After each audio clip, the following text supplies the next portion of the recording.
Hello, everybody. Today, I'm going to talk to you about a very, very important issue, self-care, and in particular, the practice of stress management.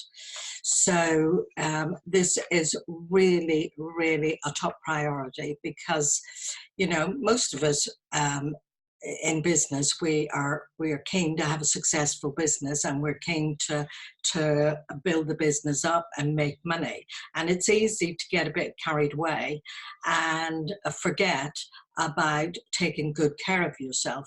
Now, we all know that running any kind of a business, particularly your own business, can get quite stressy. You've got deadlines, you've got clients, you've got meetings, you've got lots of things to sort out. And stress can gradually build up. And it's not actually the stress that does us harm, because there's always going to be stress in life. It's how we manage it or mismanage it that is the issue. So right from the word go, if you're just starting up, or if you've been going for a good while, you still need to make it part of your everyday practice to have some stress management protocol.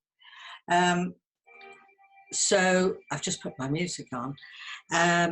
So the main thing, we know that pretty well most illnesses are caused by stress in some way. Stress is usually at the bottom of it, and recovering from any kind of illness is about managing stress, not just outside, but our internal stress.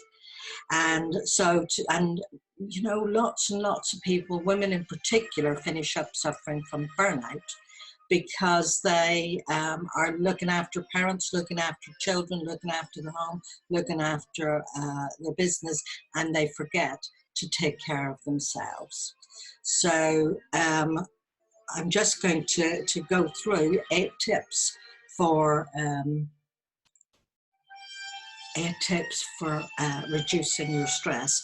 So one, and the idea is to build these into your daily life. I'm going to go through 8 that I've written down here, but just pick the ones that come easiest for you. So firstly, what I'm saying is I keep a bottle of rose water. I like rose water. So an essential oil or a room spray. You can see this is my room here where I see face-to-face clients, and I still do some psychotherapeutic work as well as coaching, and people bring their joys and their triumphs, but they also bring their sadnesses and their sorrows and their bereavements. And that's life. It's got ups and it's got downs. But in between clients, I spray the room with rose water to recharge the energy in the atmosphere. And the smell, that rose water just happens to be my choice. I just find that is a soothing smell. The other thing that's really useful is music, and I've put this music on. I don't know how it's going to sound on the recording, whether it's going to be too loud or not, but it's Albinoni's Adagio. Now, it might not be your taste in music. Actually, I quite like to bop to ABBA. I like all kinds of rock music, and get up and go music, and there's motivational and inspirational music that we listen to at different times. But when I'm sat at my desk and I'm trying to be, or I am being creative, and I want to focus, I will play soothing music like this. This is what I play. It helps me to focus because I am a creative and I can get very distracted. I can have 6 different things that I want to work at all at the same time. But listening to this music and having the sense, so it affects my senses, my smells, my touches, what I'm listening to makes a difference. And there are some things that soothe me and some things that I can get wound up.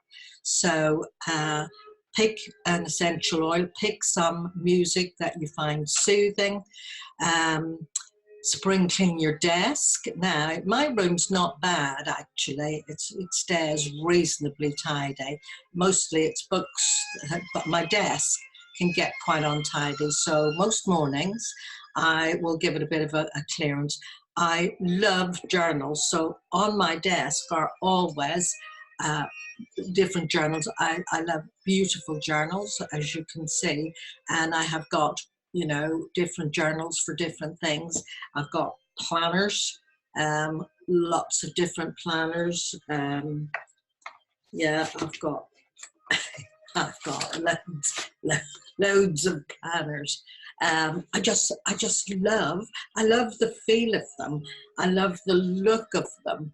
I love the texture, and I have all different colored pens as well. These are all my different colored pens, because it helps being creative. So I find that helps to let my creativity out. So that's another thing. You need to let your creativity out in your work and not be too driven and too serious about things. Equipment. If there's any pieces of equipment that you constantly find are not working for you, get them upgraded, updated, or find ones that work for you. I used to have a super duper Wi-Fi printer that did things, you know, really fast, but every time if the internet went down, it had a huge long password, and it always had to be keyed in with the password. So I got fed up with it, and I got a basic common or garden printer that attaches to my PC, and it just prints things when I click on it. It's kind of one of the cheaper ones, but it was just for the convenience of it not being too clever. So there's that. Another thing that helps to keep your stress down, every once in a while we have something that we really, really don't want to do. We're not in the mood for it. Brian Tracy, an old-timer who was a great motivational speaker, he would speak about, he wrote a book and a program called Eat That Frog, and the frog being the one thing that you just don't want to do. And you know, his recommendation, and I would recommend it too, eat that frog, do it first. So whatever it is that you hate to do, do it first. I hate anything to do with numbers. I procrastinate, I put it off and put it off. The thing is, I have got a VA and I have got an accountant, but you know, when it comes around to doing tax returns, like, I can't avoid doing some of it.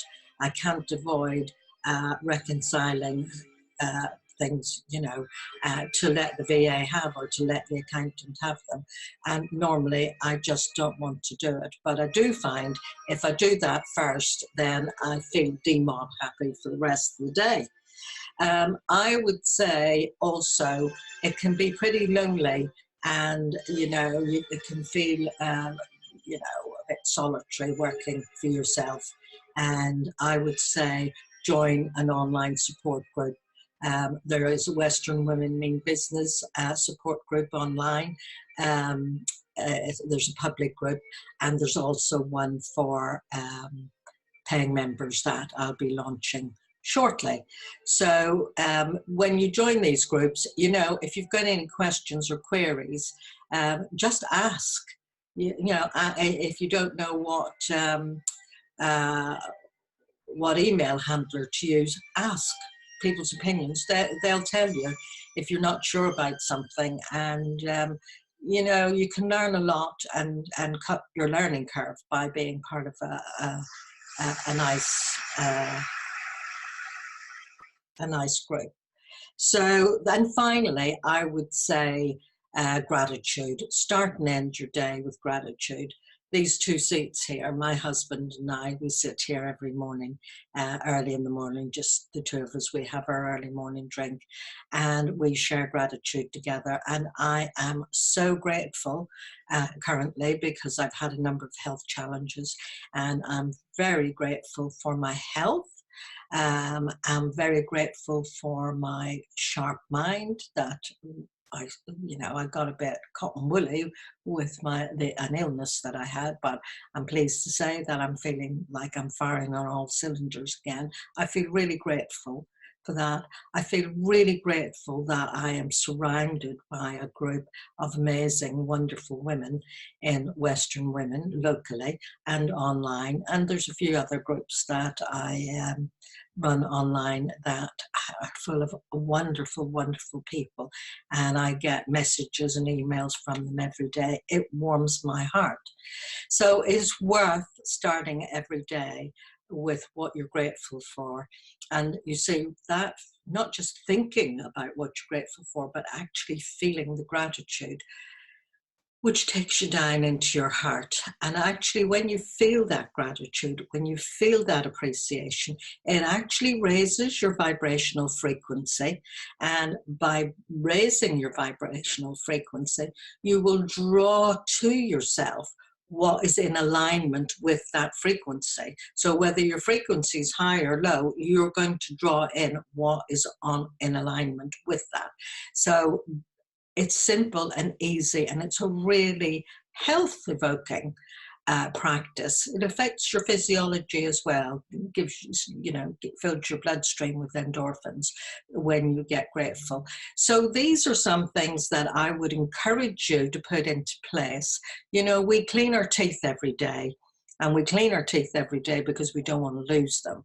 And mostly we don't even think about it. It's just part of our morning routine and we just do it. I would say make your self-care part of your daily routine. So much part of your daily routine, you don't even really think about it too much. So these things, pick a few or pick all of them. They're all simple and easy things to do. And so I'm going to leave it there. I'd be very interested to hear your comments or anything else that you think is a good, quick, easy way of enhancing your self-care. Bye for now.